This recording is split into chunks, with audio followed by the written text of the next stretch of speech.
Lucille Ball. Co-starring Gail Gordon.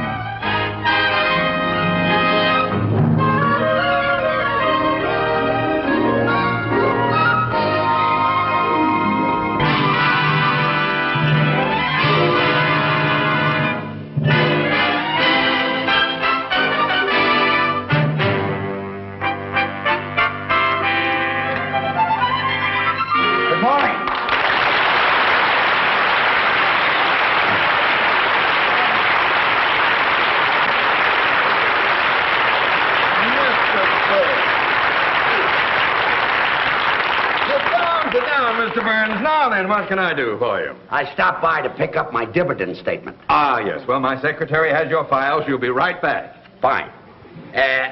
Do you smoke cigars, Mr. Mooney? Yes, I do, yes. May I have one?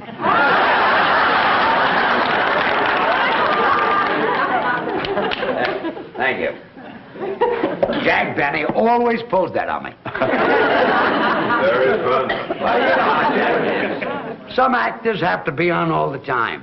So I've heard. Oh, that could be very annoying. I could never be like that. I think it's unprofessional. I say once an actor walks off the stage, he should leave his work there and be like everybody else.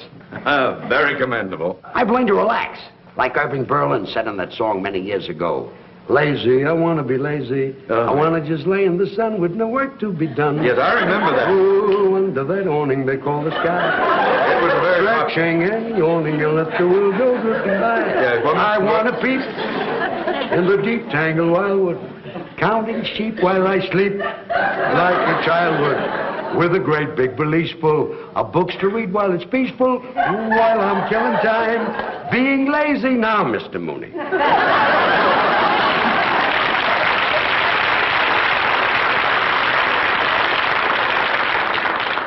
Maybe I can find your file, Mr. Burns. It should be here under the B's. All right, Martin, Miller, Munson, Murphy. Under the B's? Maybe we'd better wait for my secretary. I hope you don't mind waiting. Think nothing of it. Now that I'm not doing an act anymore, all I've got is time on my hands. You and Bill. Nothing but loving you. And if I fall, once and for all, I'll see my dreams come true. Moments to spare for someone you can't. Excuse me, Mr. Burns. Yes. Oh, I was here, what? Oh, yeah. Because time on my hands, you and Mr. Mooney, don't be embarrassed. Nobody ever lets me finish a song. Would you care for another cigar? Oh, no. Go right on with your work. Yeah. I'll just sit here and look at the stock report. Oh, yes. I envy you, Mr. Burns. How's that? Well, being able to retire in the prime of your life, just sit back and to collect dividends. Well, that might be true about some people, but not about me. Huh? It kills me not to be doing an act. Well, why did you stop working? Well, I've always liked to work with women. I had a great act going with Carol Channing, and then she left me. She went into Hello, Dolly, and then I did an act with Dorothy Provine, and then she went into television, and Connie Stevens went into pictures. Well, why don't you find some other girl to work with you? Mr. Mooney, comedians are not that easy to find. Gotta find a girl with a kind of a pixie personality, eccentric, way out, a real kook. A girl like that is very, very hard to find. Here's the contract, Mr. Mooney. Well, it's about time you got here. I've been trying to find Mr. Burns' file. Oh, George Burns. How do you do? Oh, you've been a favorite of mine for years. Thank you. Oh, I used to watch you all the time on radio.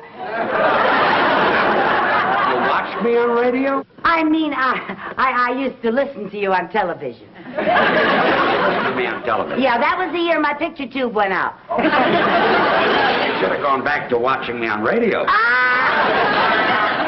you say the funniest thing. Mrs. Carmichael! Yes, sir. I've been trying to find Mr. Burns' file. It is not under the B's. Oh, I must have put it under the X's. Why would you put the B file under the X's? Well, that poor little file never has anything in it. Here. Well, where is it? Well, no, I don't know. Wait a minute. I bet I know what I did. You see, Mr. Burns, I always have trouble remembering names, so I took a course in word association. Now, Burns reminds me of fire. So you filed it under the F? No, fire reminds me of stove. So you put my file under the S's. No, stove reminds me of pot roast. It's your turn. You filed it under the P's? No, pot roast reminds me of noodles. Mrs. Carmichael, you're making me angry. Making me hungry. And noodles reminds me of my mother.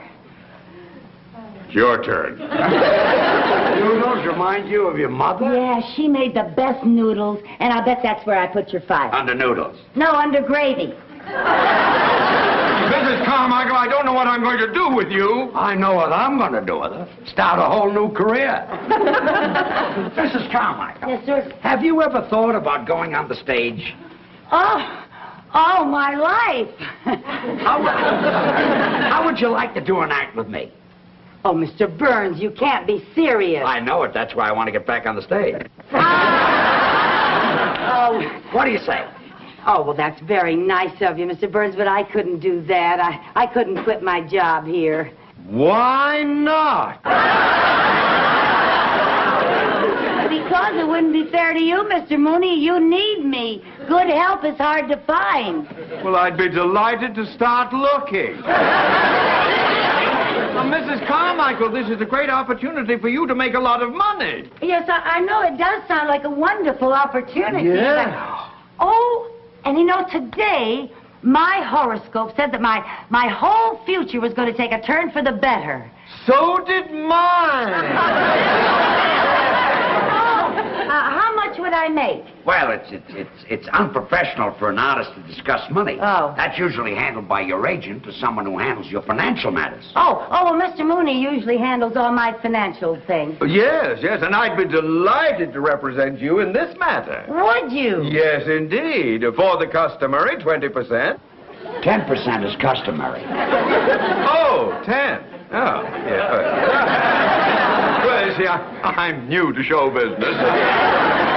You two talk it over, and when you decide on what you want, you can get together with my agent. Fine.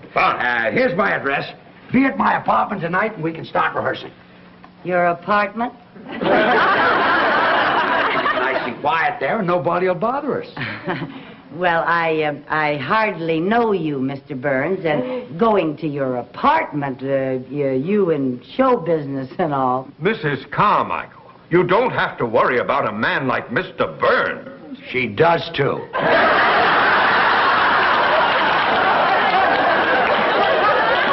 didn't mean that you aren't a gentleman, Mr. Burns. I just meant that... Well, I meant you're a man, and if I go to your apartment, people might talk. What people? There won't be any people there. And when I talk, nobody believes it anymore. Here tonight. Okay, Goodbye, Mr. Mrs. Burns. Carmichael. Well, thank you. Goodbye, Mr. Mooney.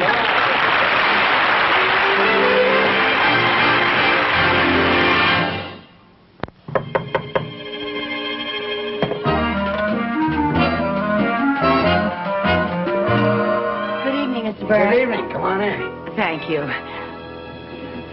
Oh, what a lovely apartment. Well, I'm glad you like it. Oh, it's so beautiful. Are you ready to try a little rehearsal? Oh, yes. I can hardly wait to find out what I do on the stage. First, you've got to learn how to get on the stage. Oh, yes, sir. See, making an entrance is very important. Oh. Now, let's see. Where are we? That'll be the wings right there. Oh, uh-huh. Now, this will be center stage. Yes, sir. Yeah. Is that the audience out there? That's the audience. Okay. Now, we're introduced over the house mic. Oh, are we? Ladies and gentlemen, here they are, George Burns and Lucy Carmichael.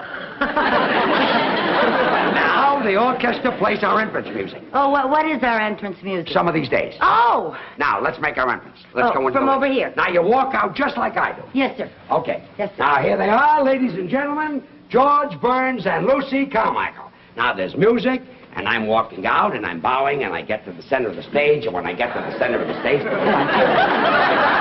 I'm sorry, Mr. Honey, you walked out too fast. Oh, well, I guess I've waited so long to go on stage that I was kind of in a hurry. You belong over here. Oh, over here? Over there. Oh. That's it. Now, we'll start. Yes. Well, Lucy, say hello. Hello. Not to me, to the audience. Oh. Hello.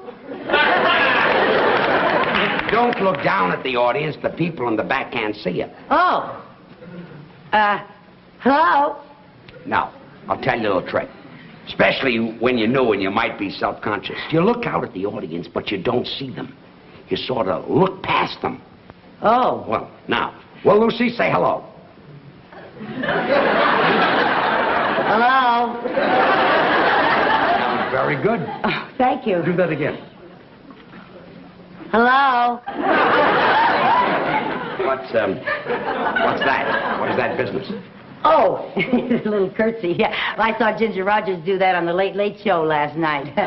Yeah, I saw her on the show. She's my favorite. My very favorite. Look, she's very good. Yeah, Fred Astaire was in the picture, too. It was a wonderful picture. You know, at the beginning of it, Fred was an ambitious young dancer playing in a show in Muncie, Indiana. Muncie. You ever been to Muncie? I was closed there. Oh.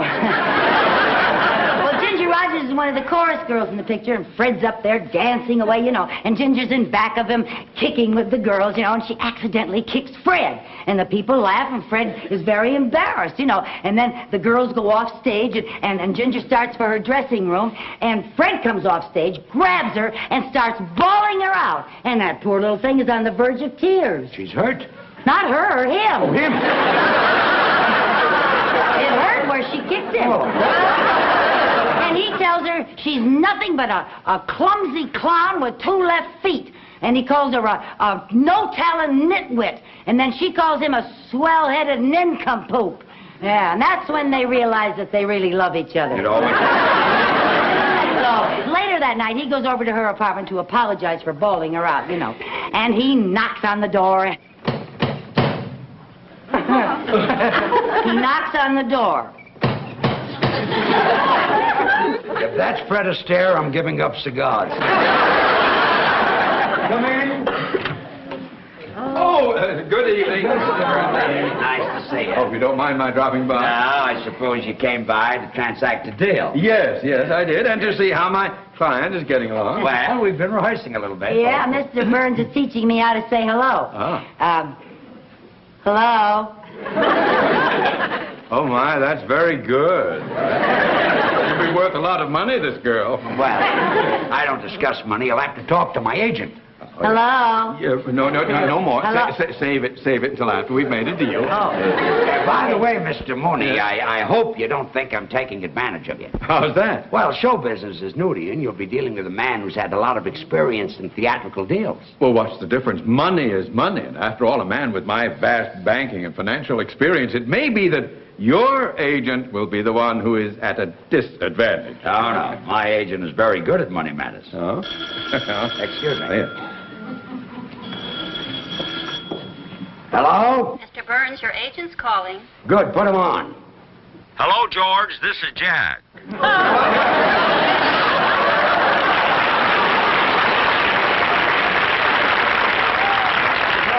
in time. Mrs. Carmichael's agent is here right now. Fine. Let me talk to him. Good. Here he is. His name is Mooney. Mr. Mooney. Hey, Mr. Mooney, my agent. What's his name? Benny. Jack Benny. Jack Benny is your agent?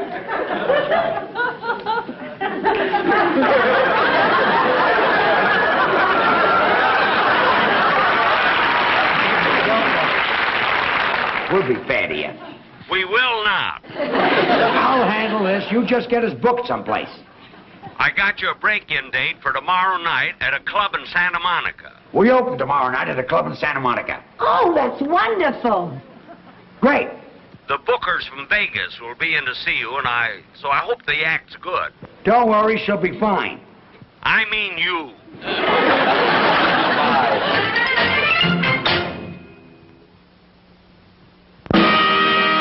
And now, ladies and gentlemen, George Burns and Lucy Carmichael.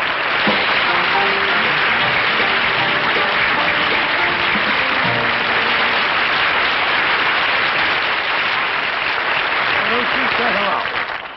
Hello. Well, now that you're on the stage, what are you going to do? Oh, Well, when I was in the beauty parlor this afternoon, I heard a wonderful joke. Would you like to hear it? It had everybody dying laughing. We'd all like to hear. Oh, well, this one man looked up and said to the other man, "Don't ask me, I just got here myself."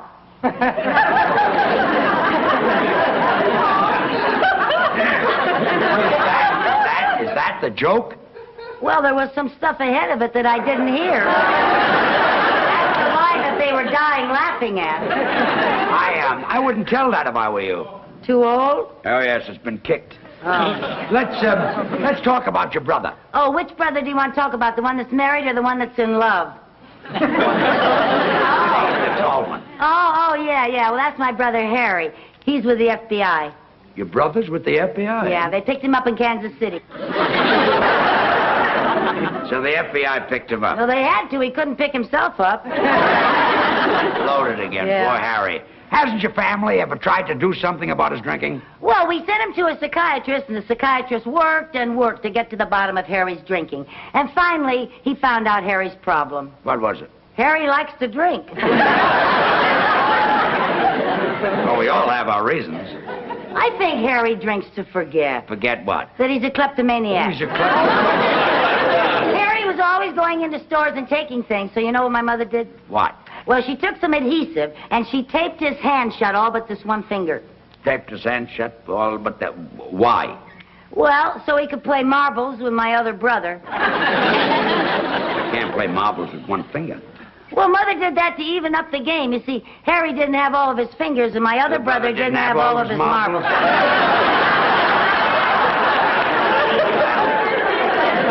That made the game even. Yes, it did. But when your mother taped up Harry's hand so that he only had one finger, did this stop his shoplifting? Well, it helped. All he could steal were donuts. Harry likes donuts. That's right. It was a donut that broke Harry's back. Donut broke his back? Yeah. You see, he had a donut in his right-hand pocket, and he tried to get it out with his left hand. And broke his back? Yeah. Well, the next time he's got a donut in his right-hand pocket, tell him to try to take it out with his right hand. Well, that's kind of hard when you got your pants on backward. He had his pants on backward? Yeah. You see, Harry had a suit with two pair of pants, and he put one pair on frontwards and one pair on backwards. So that he could walk either way. That's when the truck hit him. What truck? The truck that didn't have its lights on.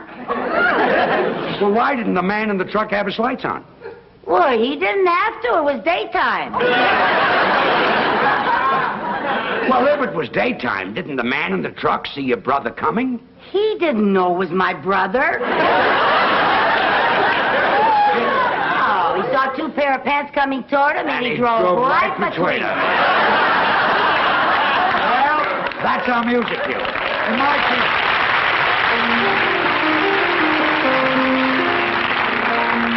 Two sweethearts in a country town, the neighbors say, lived happily the whole day long. until one day told he must go away, she wondered then what could go wrong.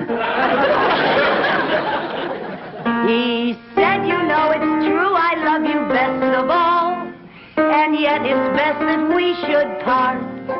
Just as he went away, he heard a sweetheart say, here's a pretty tempo, Lucy, play with it.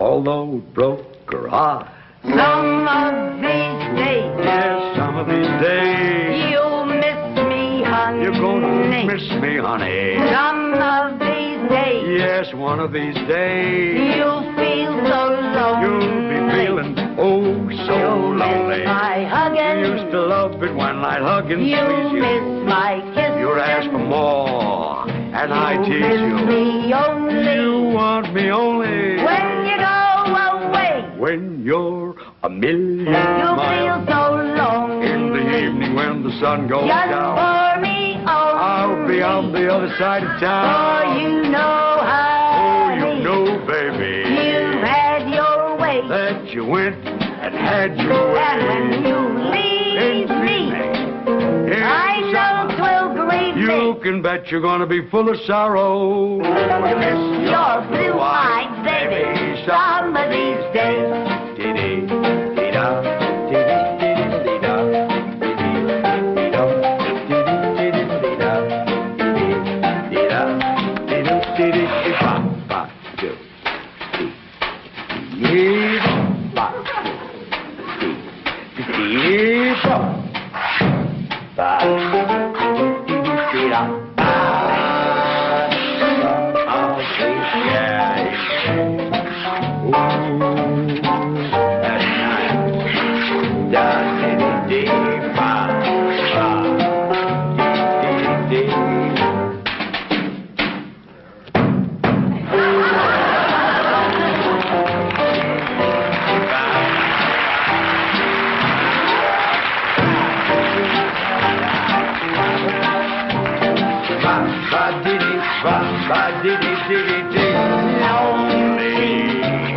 Just for me only.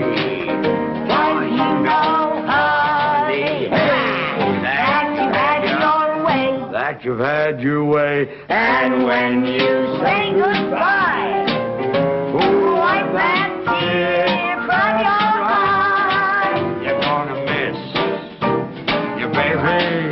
You're gonna miss your red-haired mama. You're gonna miss your blue-eyed baby somebody. Miss your blue-eyed baby somebody.